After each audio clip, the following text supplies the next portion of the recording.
একটা ছোট্ট ফুল, যে ফুল প্রতিদিন আমাদের বাড়ির উঠানে, ছাদের একপাশে টবের মধ্যে সুন্দরভাবে ফুটে ওঠে, সেই ফুলকে অনেকেই বলছে এই গাছটি বাড়িতে রাখলে অমঙ্গল হয়, এমনকি বিপদ পর্যন্ত হতে পারে।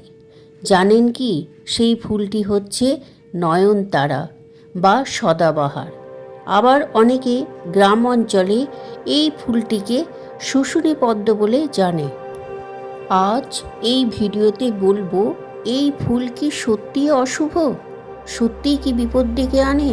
জানতে হলে ভিডিওটি শেষ পর্যন্ত দেখুন। নমস্কার বন্ধুরা, পূজা পাঠ চ্যানেল থেকে সকলকে জানাই স্বাগত। আমি তন্দ্রানী। এটা একটা প্রকৃতির দান। যে ফুলে ঈশ্বরের পুজো হয় সেই ফুল কখনো বিপদ ডেকে আনতে পারে, কখনো অশুভ হতে পারে। সেই ফুল বাড়িতে থাকলে কখনো মৃত্যু হতে পারে। এইগুলি কিছু মানুষের কুসংস্কার ও ভয় ছড়ায়। প্রতি বৃহস্পতিবারে পদ্মের অভাবে এই ফুল দিয়ে আমরা যদি মা লক্ষ্মীর পূজা করি তাহলে মা লক্ষ্মী খুব সন্তুষ্ট হয়। মা লক্ষ্মীর অন্যতম প্রিয় ফুলের মতো এই ফুল খুব প্রিয় ফুল, তাই তো একে গ্রাম অঞ্চলে শুশুনি পদ্ম বলে জানে। নয়নতারা গাছ বাড়িতে থাকলে পরিবেশকে সুন্দর করে, মনকে শান্ত করে, আর ফুল গাছটি মানে ইতিবাচক অনুভূতি দেয়। ভক্তির পাশাপাশি নয়নতারা কিন্তু জীবনদায়ী ঔষধি। সুগার বা মধুমেহ রোগীদের জন্য এর পাতা পরম বন্ধু। ঈশ্বর আমাদের প্রকৃতিকে এমনভাবে সব সুস্থতার চাবিকাঠি দিয়ে রেখেছেন, তাই এই গাছকে কেবল একটি ফুল গাছ ভাববেন না, এটি মা লক্ষ্মীর দেয়া এক অমূল্য উপহার।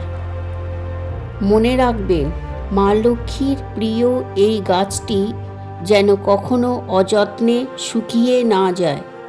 যে গাছের ফুল বা পাতা অযথা ছেঁড়া হয় সেই বাড়িতে অশান্তি বাড়ে, তাই ভক্তি ভরে এর সেবা করুন।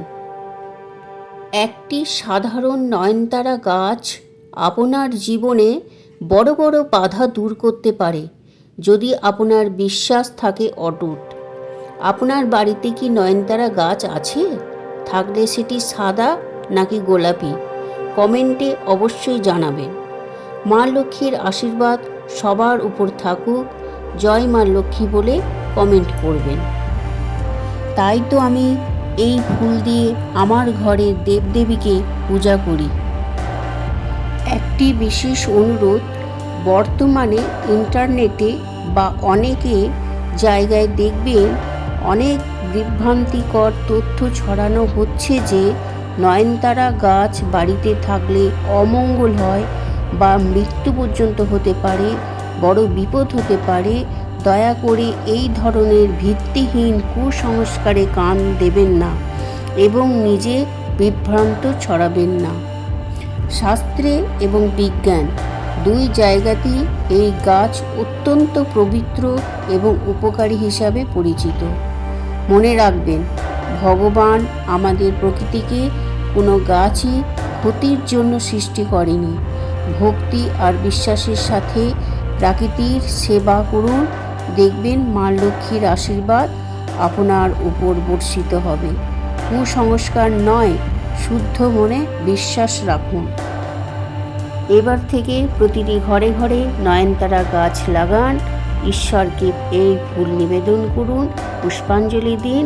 জয় মা লক্ষ্মী, জয় শ্রী গণেশ, জয় সরস্বতী বলে আমার এই ছোট্ট চ্যানেলটিকে সাবস্ক্রাইব করে পাশে থাকবেন, কেমন?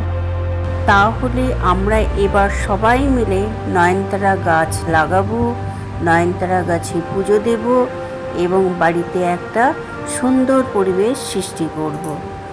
নয়নতারা শব্দের অর্থ হচ্ছে নয়ন মানে চোখ, তারা মানে হচ্ছে নক্ষত্র। আমরা আমাদের সবচেয়ে প্রিয় মানুষকে নয়নের তারা বলে থাকি। ঠিক তেমনি প্রকৃতিতে এই ফুলটি এতই সুন্দর এবং সহজে ফুটে থাকে যে একে প্রকৃতির চোখে নয়নতারা বা চোখের মণি বলা হয়। আবার অনেক ভক্ত মনে করেন এই ফুলের 5টি পাপড়ি পঞ্চতত্ত্বের প্রতীক এবং এর মাঝখানে অংশটি মা তারা বা মা লক্ষ্মীর আশীর্বাদ। কুসংস্কারকে দূর করতে এবং ভিডিওটি যদি ভালো লেগে থাকে সবার মধ্যে শেয়ার করে দিন আর সাবস্ক্রাইব করে দিন।